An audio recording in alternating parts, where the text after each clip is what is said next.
Hoje é dia de estreia aqui no Piauí TV1, é o quadro 60 Mais. E agora, a partir de hoje, a cada 15 dias, a gente vai falar de saúde, bem-estar, qualidade de vida e outros temas relacionados ao envelhecimento saudável. O Piauí é o segundo estado do Nordeste com maior população de idosos, dado que é do IBGE. Quem vai sempre estar com a gente para falar desse tema é a geriatra Glenda Moreira, já está comigo aqui no estúdio. Doutora Glenda, boa tarde, bem-vinda. Boa tarde.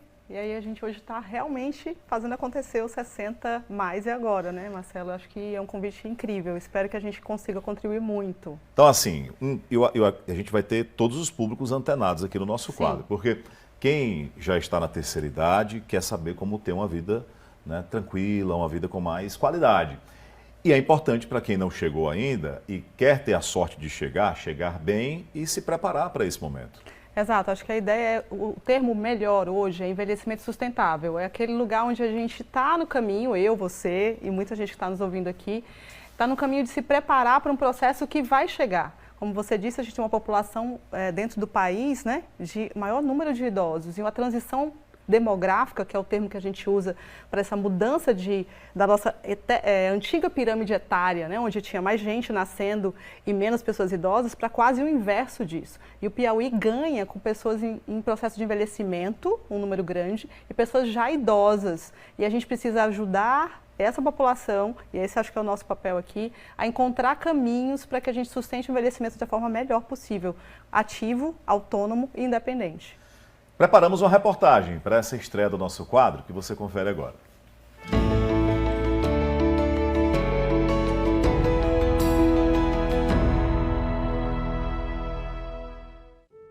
Passos de quem tem um orgulho danado de chegar aos 79 anos. E como não se orgulhar de uma jornada de quase 8 décadas bem vividas.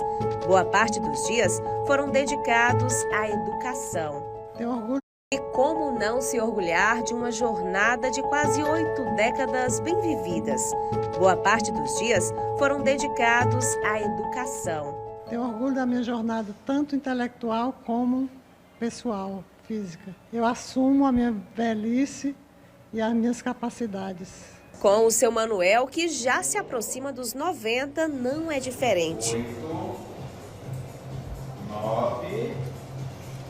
A qualidade de vida que é muito importante, né? Então, eu tomo muito cuidado com isso, com a saúde, e desde jovem, né? Porque a velhice a gente faz quando é mais ou menos maduro, já começa a cuidar da velhice.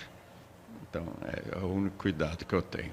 E eu estou fazendo bastante exercício, e emagreci, fiquei mais rígido. Então, está me fazendo muito bem.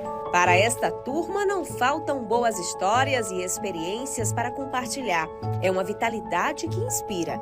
E a população idosa só cresce em todo o Brasil. Em 2022, o percentual de pessoas com 60 anos ou mais chegou a 15,6%. São mais de 32 milhões de idosos. A alta é de 56% em comparação a 2010, quando eram pouco mais de 20 milhões. E o Piauí é o segundo estado nordestino com maior percentual. Isso vai trazer, no caso, requer, inclusive, mudanças nas estratégias de saúde dos governos federal, estadual e municipal, que vão ter que pensar agora com mais afinco no que é que essa população, que está 3 vezes maior em relação a 4 décadas, vai precisar em termos de auxílio de saúde. Sem contar também a questão, por exemplo, também de previdência social, já que na realidade nós vamos ter uma população cada vez maior com o passar do tempo, que requer também o amparo da previdência social para o seu sustento. E envelhecer é consequência de trajetórias de vidas que as pessoas idosas têm. Há pessoas que vão envelhecer sem nunca ter experimentado uma grande vulnerabilidade social, sem nunca ter experimentado algum tipo de discriminação. Enquanto há outros grupos de pessoas que, algumas até antes de nascer, já começam a experimentar algum tipo de discriminação, que é aquele perpetuado contra a sua mãe, e outras vão também acumulando outras discriminações, seja numa perspectiva de gênero, por ter uma deficiência, por morar num bairro mais pobre e afastado. Então, as pessoas vão tendo esse acúmulo de vulnerabilidades e discriminação, e isso nem sempre permite que as pessoas cheguem aos 60 anos. No país, o envelhecimento, além de um processo natural, é um direito garantido por lei, onde o Estado é obrigado a garantir à pessoa idosa a proteção, a vida e a saúde por meio de políticas públicas que permitam um envelhecimento saudável e em condições de dignidade. Sônia Terra explica que esse direito nem sempre é assegurado e a população negra é a que menos tem acesso às políticas. O Brasil é negro, mas o envelhecimento é branco. Ou seja, nós continuamos tendo pessoas negras chegando à velhice ainda em condições de desigualdades, sem o acesso a uma política pública de saúde, não é? Essa saúde saudável, essa prevenção, inclusive, para que se chegue a uma velhice com saúde, com condições de mais leveza, não é, para viver. Como mulher negra que chega aos 61 anos, Sônia lamenta que outras pessoas não tenham a oportunidade de viver esta fase, que todos querem chegar. Eu acho que autoestima é algo muito importante e que, às vezes, essa autoestima não perpassa pela nossa população negra. Então, quando a gente começa a se amar, a se gostar e a reconhecer os direitos que a gente tem, buscar essa luta, eu acho que o que me motiva todos os dias, né, é saber que existe uma luta, que a gente precisa pensar não no individual, porque a nossa luta é coletiva. Então a gente quer vida boa para todo mundo, a gente quer vida com dignidade, com saúde, com cultura, com lazer. Então isso me faz estar aqui aos 61 anos, né, com essa vontade de fazer mais e mais. Para quem se aproxima da idade, como o Gonçalo e a Ana Paula, os cuidados com a saúde são uma prioridade. Ele tem 58 e ela 53. Para chegar bem na melhor idade, a rotina é assim. Uma pedalada pelo bairro leva eles até esta academia, onde os treinos são diários. E o casal está no caminho certo. Quem já vive na casa dos 60 a mais sabe bem a importância de cuidar do corpo para envelhecer bem e, claro, para aproveitar o melhor da vida todos os dias. Quando não podem ir, o treino é mesmo na sala de casa. Nada impede o casal na missão de chegar aos 60 anos da melhor forma. Fazendo a minha caminhada, fazendo a minha corrida, nadando, dançando, que a gente gosta muito de dançar, de vez em quando a gente dança também, que faz bem. E partindo do princípio que mente sã, corpo sã e a gente raciocina melhor. E é isso que a gente quer para o futuro. Para mim, o meu peso é 58 quilos. Então, quando eu estou acima, quando eu percebo que eu estou chegando no 60 quilos, aí eu já seguro. Aí eu já começo acelero a malhação, já diminuo mais na alimentação, já começo a fazer meus sucos detox, porque às vezes, muitas vezes também incha, né, por a gente se alimentar não muito bom. E aí eu já volto para o meu peso normal, que eu gosto do peso de 58. A promotora aposentada Rosário Medeiros que o diga. Depois que eu comecei a fazer a ginástica, estou muito bem de vida, muito sadia, muito movimentada, porque eu já gosto de sair, de fazer tudo. E não dá para chegar na terceira idade sem se cuidar. Nesta casa, o foco é oferecer as melhores condições físicas e emocionais para os idosos. É fisiológico, perdemos a massa muscular e a perda muscular, a atrofia, esse músculo ele fica fraco, então há um grande risco de quedas nessa idade. Então a gente precisa fortalecer, ganhar massa nesse músculo para fortalecer tanto o músculo quanto os ossos, né? Viver bem, com tranquilidade, não pensando em dinheiro, não pensando em nada, que tudo vem naturalmente. Quando a pessoa faz o bem e procura fazer tudo direito, tudo corre muito bem na vida. À medida que o tempo passa, o olhar sobre a vida vai melhorando e algumas certezas ficam: envelhecer bem é um direito de todos. Envelhecer tem que ser visto como um momento de oportunidades, de alegria, de novas conquistas. Vamos parar de achar que envelhecer é só pensar na finitude e no processo de adoecimento. Envelhecer, sim, é um direito, e é um direito que tem que ser encarado com grandes possibilidades de felicidade.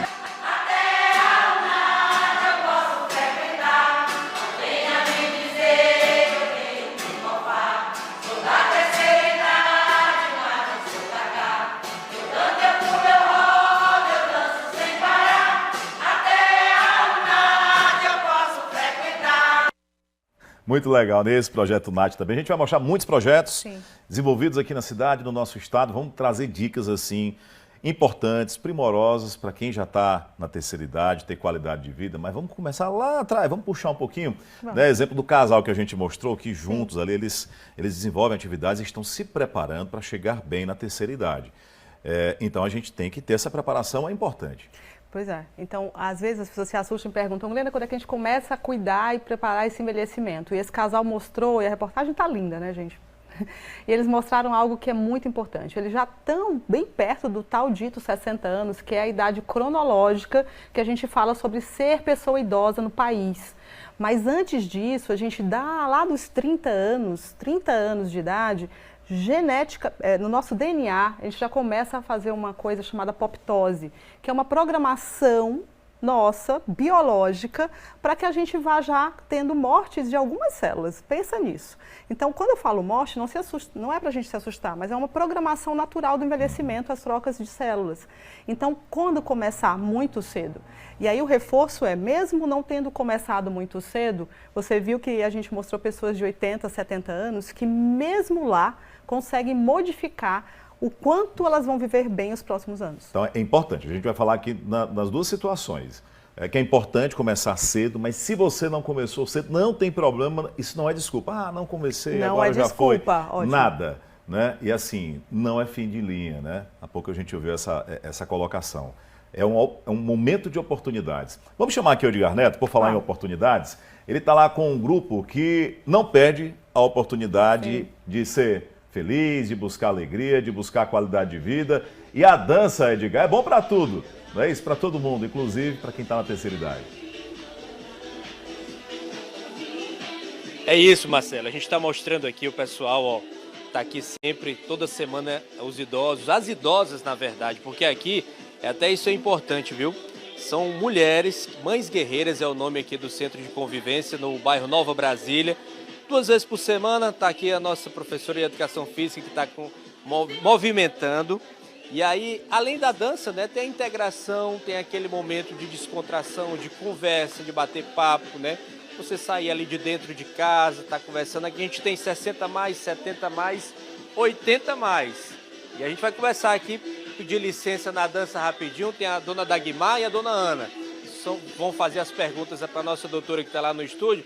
Vou começar bem aqui com a dona Ana, para saber primeiro a pergunta da senhora e saber como é que a senhora está se sentindo, né? A gente está com esse projeto lá, 60 mais, falando da saúde do idoso, da preocupação. Como é que a senhora tem cuidado da sua saúde? Boa tarde. Boa tarde. Eu me sinto muito bem, eu tenho problema no miocárdio e aí eu faço atividade aqui no Clube Mães Guerreiras, que é o nosso encontro de Mães Guerreiras.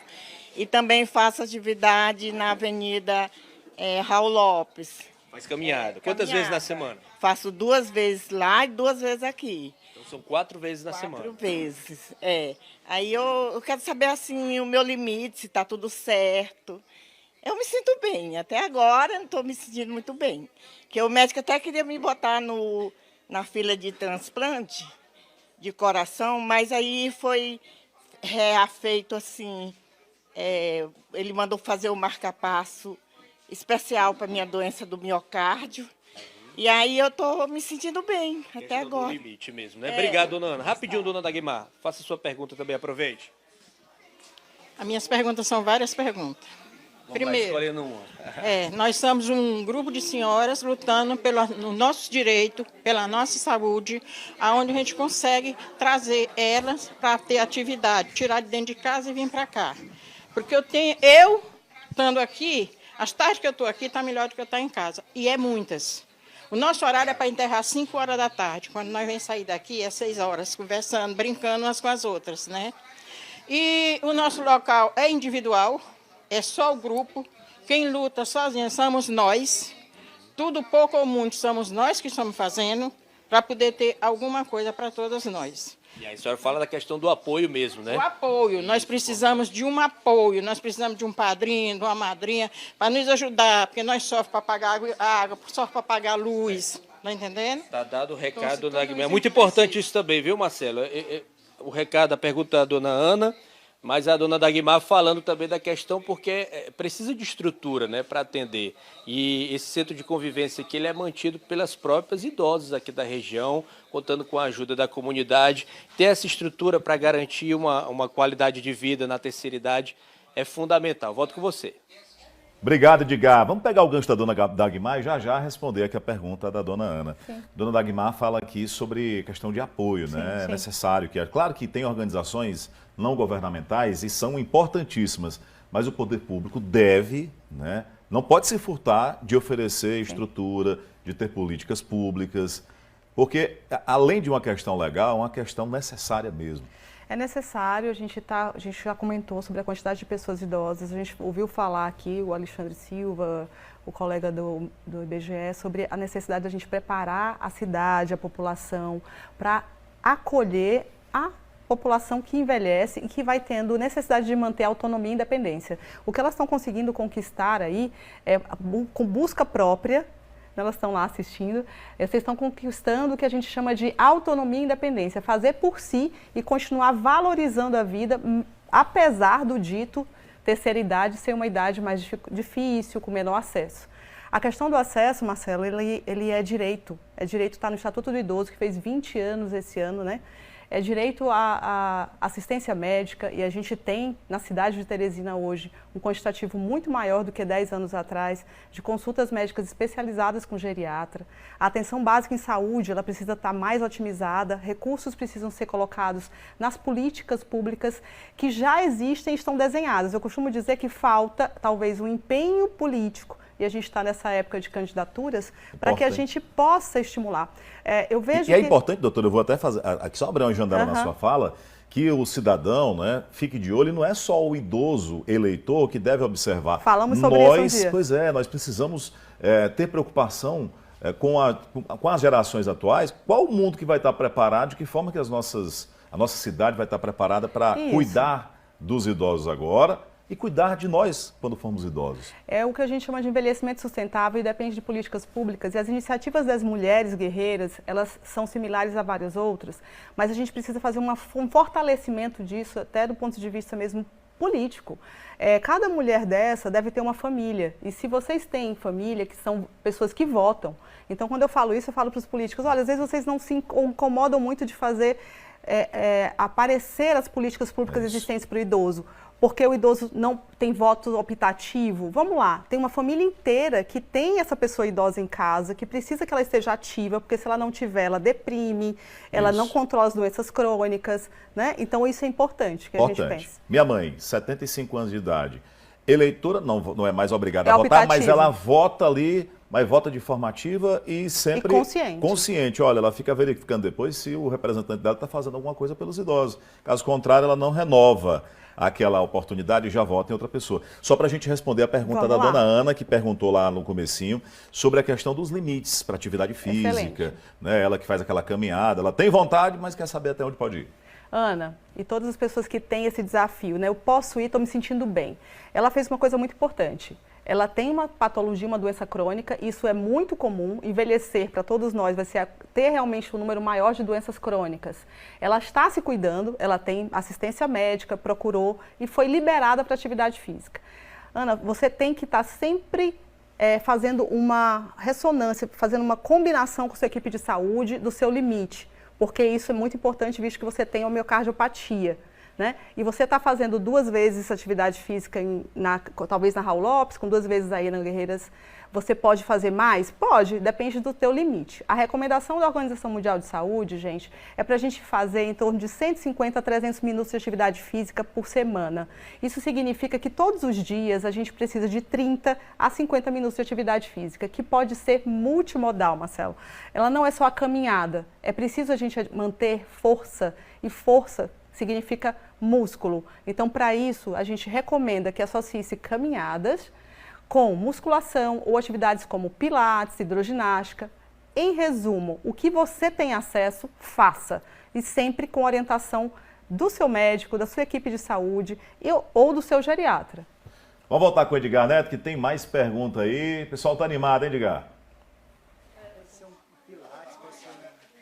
É isso, Marcelo. Estou aqui com a dona Deuswit, tem 71 anos, estava acompanhando aí a informação, que a dúvida dela é justamente sobre isso, né? Sobre a atividade física, questão do limite, inclusive quais atividades podem ser feitas. O que a senhora deseja saber da doutora? Sim, doutora, eu queria que a senhora explicasse um pouco melhor para nós idosos qual outro tipo de exercício físico benéfico para nós que somos da terceira idade. A senhora observa que tem muita gente que fica com receio? Tem, com receio, aí sente uma dor e não quer levantar, mas a professora bota para fazer as coisas. Não, eu estou sentindo dor.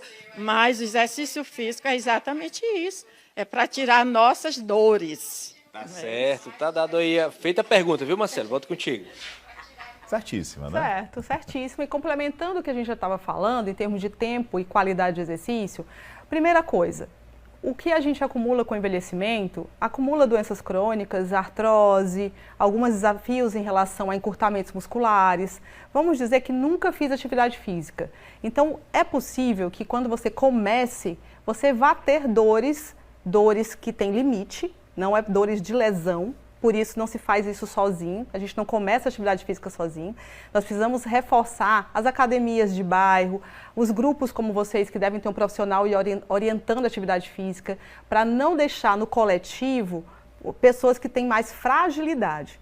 Uma palavra certa para a terceira idade é heterogeneidade. Então, pessoas aí, como ela, de 71 anos, mas que se sente plena e que consegue fazer as atividades que a professora pede, e outras que nunca fizeram e precisam de alguma adaptação. Então, acho que essa adaptação é muito importante para não haver lesão. Porém, a dor do começo é uma dor muscular, naturalmente. Se a gente parar de atividade física, por exemplo, passar 2 meses sem fazer, você volta e você começa a ter um dolorimento muscular que é passageiro. Na verdade, está mostrando o quanto o teu músculo se mexeu.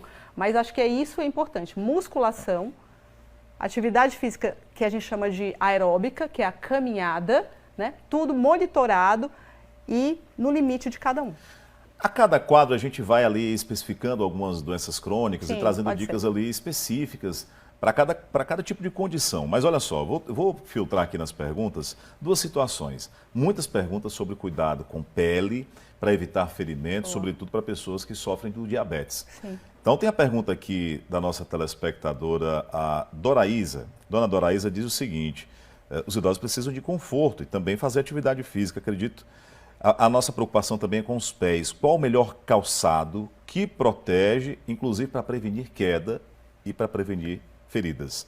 Ela é lá de Buriti dos Lopes, no norte do estado. Nossa, que bom. Olha, ela perguntou, não sei se é diabético ou não, mas a pele é o maior órgão que a gente tem. Ela tem 2 grandes problemas. Ela resseca muito, porque quando a gente envelhece, a gente perde a camada de gordura que fica embaixo dessa primeira pele que eu estou tocando aqui. E com isso ela fica mais desprotegida. E vocês sentem isso, né, na própria pele. Então ela é ressecada, ela é mais frágil, ela com até um calçado inadequado pode fazer ferimentos. Se você tem doenças como diabetes ou qualquer insuficiência de circulação, que pode ser as veias ou as artérias, o cuidado com os pés é algo que precisa ser muito bem reforçado. O calçado é um calçado fechado e confortável. Existem muitas marcas no mercado, mas sempre lembre que se você for também se expor a ambientes como você está na lavoura ou então na sua comunidade tem um plantio, não vá com os pés descalços ou proteja o máximo de amplitude que você puder. Significa até usar aquelas galochas. Então, a dica é não ferir os pés. E para a caminhada, tênis adequado, sempre. Confortável. Confortável, que tenha um certo amortecimento E que a gente pode, inclusive, acrescentar que a gente pode reforçar com protetor solar. Né? Então, usem o protetor solar, comprem um volume talvez maior, para usar ele como até hidratante. Você usar na pele, que vai se expor ao sol 2 vezes ao dia, porque a pele é o lugar onde vai aparecendo as manchinhas, o câncer de pele, né? E o ressecamento. Então, calçado fechado, confortável, e se for fazer caminhada, você precisa de um calçado que tenha o objetivo de caminhada, porque a gente sabe que tem alguns que não tem, né? E você precisa, se você se expor a outras coisas que for correr risco de machucar a área da perna, usem sapatos mais altos ou meias mais altas. Olha, o Edgar está chamando para a gente fazer aqui outra pergunta, mas antes eu quero só fazer um registro.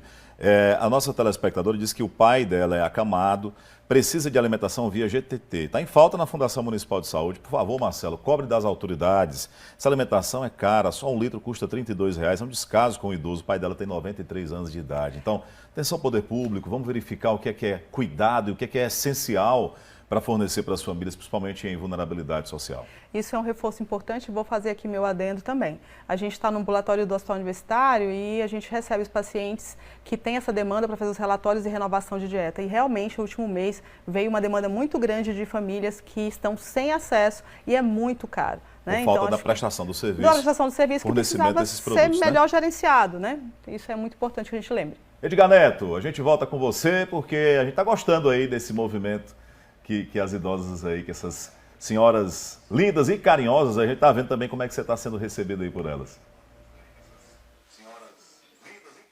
E simpáticas, viu, Marcelo? Principalmente simpáticas. Vou perguntar aqui, na verdade, vou ouvir mais uma pergunta aqui. Como é o nome da senhora? Esté. Dona Esté, a senhora me diz a sua idade? Eu tenho 75 anos. Qual é a sua dúvida? É sobre o meu joelho, que antes eu fazia atividade física orientada pela professora Verônica. Depois apareceu uma dor no joelho e eu fiquei muito tempo sentindo a dor, aí fui no médico, ortopedista, e ele me recomendou uma infiltração. Eu fiz a infiltração e daí para cá eu parei de fazer atividade. Eu gostaria de saber que atividade eu posso fazer, se eu posso voltar a fazer. Tá certo, tá feita a pergunta, viu, Marcelo? A questão tem que tratar, eu acredito, né? A doutora vai explicar melhor aí. É isso, dona Esté, olha, eu acredito que tem muita gente com essa mesma dúvida, questão de articulação, joelho. Minha mãe costuma dizer, minha mãezinha é uma jovem que só tem um problema no joelho e isso incomoda realmente. Então somos dois. Minha mãe tem um problema no joelho importante. E a gente precisa cuidar já para que nosso joelho aguente nosso sobrepeso ou nosso peso até lá, né? Bom, olhe, sobre o seu joelho, você já passou no especialista, ele avaliou, certeza que você tem um diagnóstico que a gente chama de gonoartrose, que é um diagnóstico que é artrose de joelho. Ele fez uma infiltração para que diminua a inflamação no local. Devo ou não voltar à atividade física e que atividade física voltar? Saiu da crise? Está usando alguma medicação que mantenha uma boa proteção para a sua cartilagem? Isso são algumas orientações. Recomendo procurar o geriatra, acho que a gente precisa sair só do joelho e cuidar de você inteira. E sobre atividade, para recomeço, você precisa de atividades individualizadas, que a gente chama de funcional. Você falou da professora Verônica que está aí. Então, converse com ela para que ela faça uma série de exercícios de alongamento e fortalecimento da parte da coxa, principalmente. Eu sempre costumo dizer, Marcelo, no consultório, se o joelho está lá, quem segura ele? A coxa, né? Então, a gente precisa que essa musculatura de perna esteja fortalecida. Porém, para recomeçar, é importante que você faça exercícios graduais. Vale hidroginástica, vale pilates, vale um funcional direcionado para você, para depois a gente evoluir para musculação. Gente, nosso quadro tá aí, o pessoal assistindo lá, né, na zona norte da cidade. Um abraço. Obrigado a vocês aí, viu? Obrigado por nos receber e por participar com a gente e ajudar na construção aqui do nosso quadro nessa estreia. E olha só, gente, a gente está encerrando aqui o nosso primeiro quadro. Olha, como é que vai lindas. funcionar assim? Vai ser quinzenal, tá bom? Então daqui a 15 dias a gente volta com o quadro, sempre aos sábados aqui, com um espaço generoso dentro do nosso telejornal para tratar sobre esse tema. Hoje a gente apresentou o quadro, linhas mais gerais, mas depois a gente vai priorizar aqui, tirar dúvida, né, de forma bem objetiva, respondendo as perguntas dos nossos telespectadores para a gente envelhecer melhor. E quem já está lá, teve sorte, né, teve ali a bênção divina, para que consiga levar a vida com mais qualidade. Eu deixo o reforço do que a gente ouviu na reportagem, que envelhecimento é direito Envelhecimento é direito também de dignidade, independência, é uma novidade, as pessoas não envelheciam antes. Então fica o recado que não é só doença, e sim, precisa pensar nelas, cuidar da finitude também. Mas enquanto estamos agora, como é que a gente pode melhorar para se tornar cada vez mais felizes dentro do processo de novidade que é envelhecer nesse país? Né? Então acho que fica esse recado e até o nosso próximo encontro. Estou tão feliz aqui, eu quero só agradecer as inúmeras mensagens, pessoal parabenizando a gente aqui pelo quadro. Obrigado, a gente está fazendo com muito carinho. Prestação de serviço é importante, a gente sabe, viu? E a gente fica feliz por ter a parceria do nosso telespectador. Obrigado, doutora Glenda. Obrigado também pela parceria. Até o próximo quadro. Até o próximo quadro. Obrigada.